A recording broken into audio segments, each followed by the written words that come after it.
Welcome to On the Spot Review. I'm going to talk about Promare. It is made by Studio Trigger that has done shows like Kill la Kill, Little Witch Academia, and they worked on Gurren Lagann. For those who don't know, Team Gainax, the people from Team Gainax moved on to be Studio Trigger, and I'm sure other members of Gainax went off to do other things, but these people went off to form Trigger. So there you go. In case of you who don't know that. You also want to check your local listings because Promare is doing a very special kind of release. I think tomorrow, Thursday, September 19th, they're going to be doing the sub of Promare, so check your listings for that. Yesterday, September 17th, they had the dub, so obviously I watched the dub. Yeah, I know, I watched it dubbed, everyone. Everyone roll your eyes in the comment section. The Greek watched anime dubbed. Anyways, let's talk about Promare. I really love the animation to this movie. I saw some screenshots of this movie, I think last year or so, whenever they were starting talking about about this movie more and more. I had no idea how I felt about the visuals at first. I was like, I don't know how I felt about it. But when I watched it, I really loved them. I thought that the animation had everything I liked about Studio Trigger. It had a lot of energy, it was very fluid, it was very pleasing to watch throughout the movie. I really loved the animation. It really made me feel inspired to do art, and it kind of made me feel a certain way that I haven't felt about animation in movies in a long time. Spider-Man Into the Spider-Verse kind of hit that note for me, but it kind of just didn't hit it completely. It was it was there, but it didn't really go over it. While this kind of knocks it out of the park for me. I just love how fast the animation was. The fight scenes were gorgeous. It was such a gorgeous movie, and I left the theater kind of saying to myself, I kind of think this does need some award, some recognition for just how gorgeous the animation was. It was just amazing to look at. The way that the characters were designed, how stylized it was. I fucking loved it. Like, there's one scene, I'm not gonna spoil it because you need to experience the scene. There's one scene that I was just sitting there laughing at. I'm pretty sure I was the only one in the theater laughing at this scene, but the way the character was drawn, I'll just leave it at that. It got to me. It made me laugh. I got the joke. And that's the thing that I loved about Studio Trigger is that they throw a lot of visual gags in their shows that are very tongue in cheek and very funny and goofy, and I really like it because they make it work. They make these goofy scenes that in other ways would be seen as, oh, this is like fucking dumb. This doesn't work. This is a glitch. This is an error. Whatever. But Trigger makes it work so well. I loved it. I love that. I love how well that Trigger makes these kind of little goofy scenes work for this movie, and I really loved that a lot. The composition is out of this world. The visuals are nice. The character styles are nice.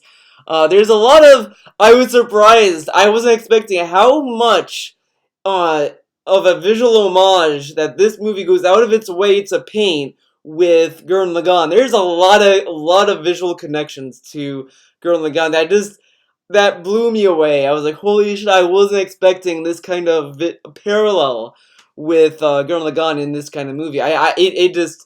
The obvious one is the main character, Gallo, that looks like Kamina, sure, but there's some other parallels that are just kind of nice, and I loved it. I love the visual parallels that they made with this movie. So that to me is nice. It was something that's nice for longtime fans. So I that really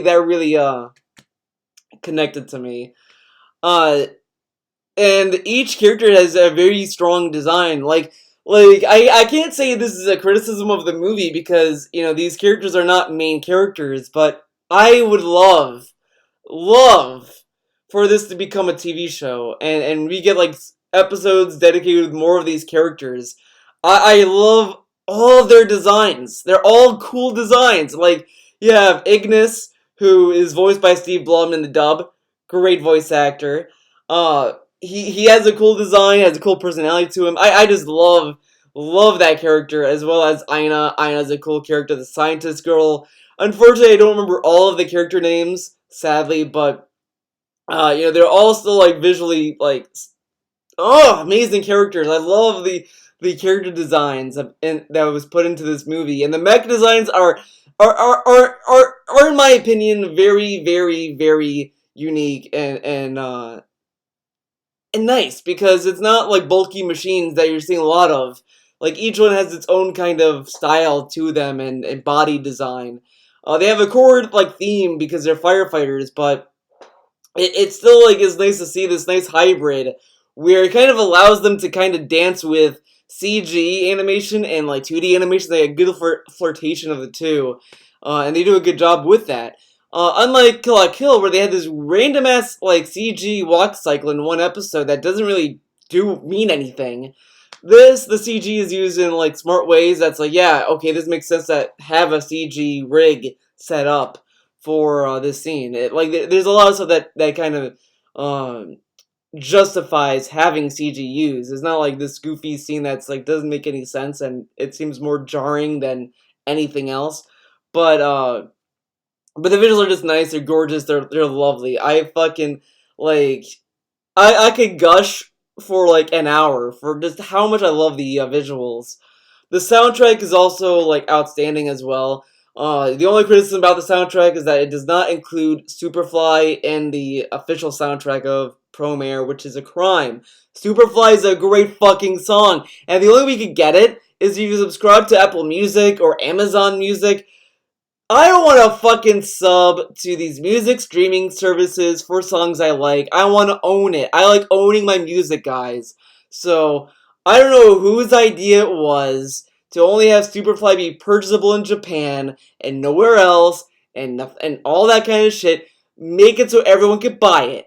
It's a good fucking song. Don't hog it, guys. And no, none of this streaming service bullshit. I want to own it. I want to own this song, okay? So great music all around. Even that aside, the music is just great. Even the original soundtrack is good too that they have, even though they don't include Superfly. But it's still a good soundtrack. I like the music. It got it like the visuals and the music both helped drum up the hype in the movie. Like there were just scenes that were just like I was like, oh my god, and it got like my heart racing. I was like, holy shit, what's gonna happen next? And that's really what I loved about Girl in the Gun as well. Like Girl in the Gun had a lot of scenes like that where it kind of like brought up all this hype. You're watching it in Girl in the Gun, you're like, holy shit, what's gonna happen? Oh my god. And Promare is just like a more like condensed, amplified version of that, and I fucking loved it. The story is like pretty simple for what you'd expect from Studio Trigger. However, there was some stuff in it that I was surprised was in it. Like they had some commentary about injustices with people who are different and all that kind of stuff. Like some people are being arrested for just being who they are.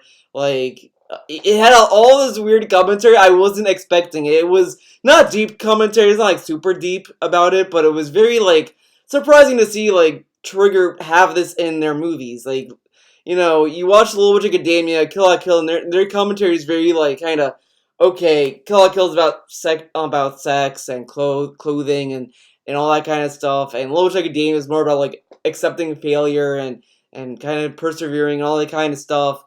This is just like taking like a real world kind of theme and kind of mixing it in, and it does a good job. It doesn't feel like it panders either. It kind of feels like it benefited the story and plot and characters. It made everything like kind of work, and it connected the story very well. Um, so it kind of helped propel like it added a lot of stakes to what was going on and character weight and decisions that were made. I really like that about the story. It doesn't feel like it's pandering or it's shallow. It has a good like medium line that's like you can watch it, you can enjoy it. It has something to say, sure, but it's just a fucking movie. The characters are very nice. They're nicely written. Some people have kind of criticized the archetype that Gallo is. That's overused in anime. Like this dumb hero that kind of is charismatic and all that kind of stuff. And I do kind of see that, but I think I like that character trope a little bit more. I think it's more not relatable, but more just kind of like immersive. Like I kind of was like, yeah, this guy kind of drummed up the hype as well. Because my only criticism with Kill La Kill, that's not a major criticism, but uh, I always thought that having a main character that was like angry and like and like, oh yeah, I'm fucking mad. Revenge, baby. And it's like, okay, like we've seen these kind of characters like a million times.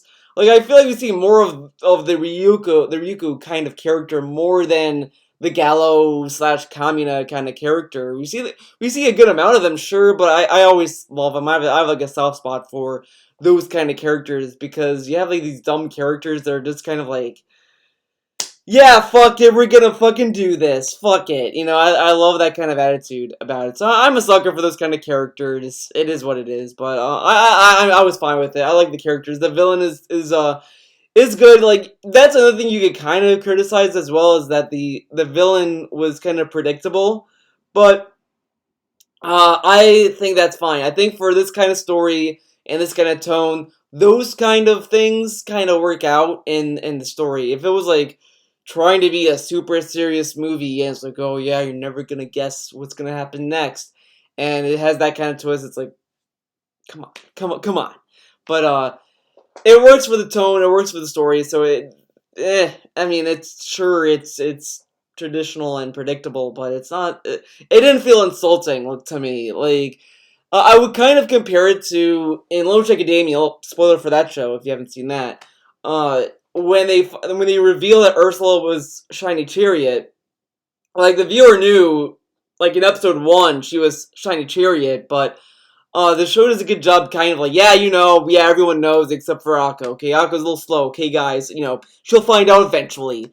So it kind of like played that as a joke, and it kind of worked. Didn't seem obnoxious.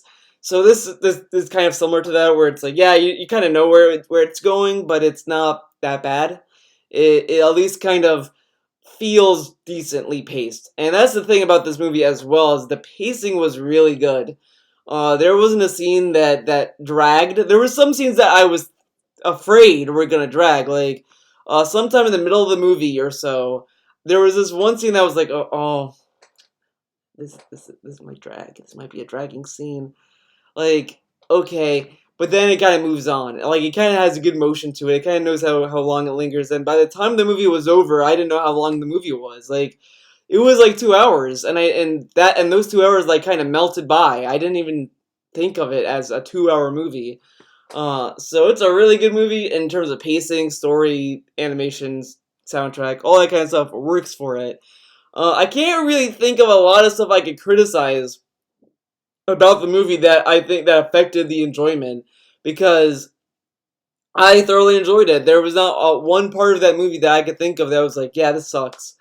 Everything kind of made a good body of a movie, and it was something that I really loved as well. I could think of some negatives, but those are just honestly nitpicks of small little things that didn't really hamper anything. I could criticize like, oh, I there wasn't a lot of use for these characters I liked, like Aina. She's just kind of there, but she's a side character as well, so like I don't know how much you can expect a side character to have in a movie.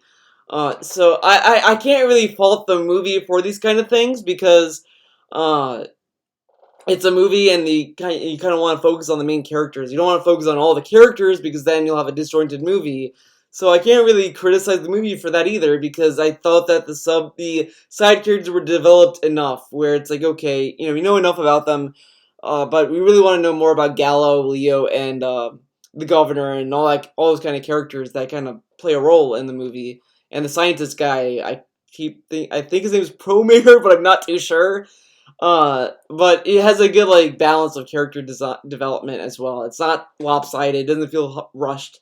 To me, I mean, as I said, like I could make bullshit criticisms about not seeing enough of Aina and her sister and uh Steve Blum's character Ignis or anything like that, but those characters are side characters and it doesn't affect the enjoyment of the movie overall. So I can't really say there's one thing about this movie that really, really ruined my experience of it. I'm like thinking about it, and usually, like the way I review movies is I try to get like the hype out of my system, and I try to like think about it. And I sit down, I'm like, okay, I need to calm down. Like I used to record these reviews right after the movie, and I kind of found myself kind of like having these little weird biases in the reviews, and it's like, they're good reviews. I still stand by them, but there's some stuff I could change. So with this, I was like trying to like kind of like let the hype run its course as I was like driving home, thinking about it. I was like, okay, and I still cannot think of a moment in that movie that I just did not like. I liked everything about it, like the character designs, the fight scenes. I can't really think of it. So I'm gonna give it a fucking 10 out of 10. 10 out of 10, baby. I think you might say like, well, it's not a perfect movie, Theo, but I'm gonna go in the school of thought that these ratings are just my enjoyment of the movie, and I enjoyed it flawlessly. It's really a movie I cannot think of any flaws that like stood out to me. So that's why I give it a 10. Like, it just there's nothing in this movie that really really ruined my experience about it. Like everything I from start to finish, I was like, yeah, and to kind of contribute to this, I have not had the urge to buy a movie in years. It's either like I'll wait for it to go on stream if I need to watch it again, or whatever. Like I watch it in a movie theater, and that's kind of where I stop watching it. Like I loved, for example, I loved Good Times at the El Royale, or was it The Bad Times at the El Royale? The one with Jeff Bridges in it. I like that movie, but I'm not gonna buy the movie on Blu-ray or anything like that. I've seen it. I don't need to see it again. But this movie, I kind of like left the theater thinking to myself, you know what? I kind of want to buy this movie. I still feel like I'm still like wanting to know when is it going to be released to own. I want to own this movie now because it's such a good movie. So good. So yeah, I stand by my 10 out of 10. Some people might disagree with me, but that's fine. Everyone has an opinion. I think it was a good movie. It was very solid. I was as floored with how much I ended up liking it by the end. I really, really love this movie. If you're a fan of Trigger, check it out. I think it's definitely worth the watch. If you're a fan of Trigger, if you like anime or animation or animated movies, check it out. Either find out where it's playing, if it's playing in your area, or just wait for it to be more accessible whenever they're gonna release it on iTunes or whatever. But I highly recommend this movie. I really, really, really, really fucking love it. I can fucking gush about Promare all day. It's such a good movie. It's everything I love about Trigger was in this movie. So there you go. 10 out of 10. Check it out. I will see you guys in the next video. Hope you guys have a good week. See you next time.